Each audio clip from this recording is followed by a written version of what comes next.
పూజించే చేతుల చేతులట ఆ మూర్తిని దర్శించే కనులే కన్నులట.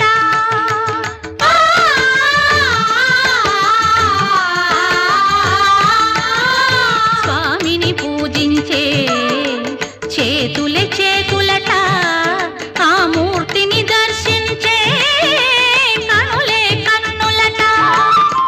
తన కథ వింటే ఎవరికైనా జన్మ తరించునట.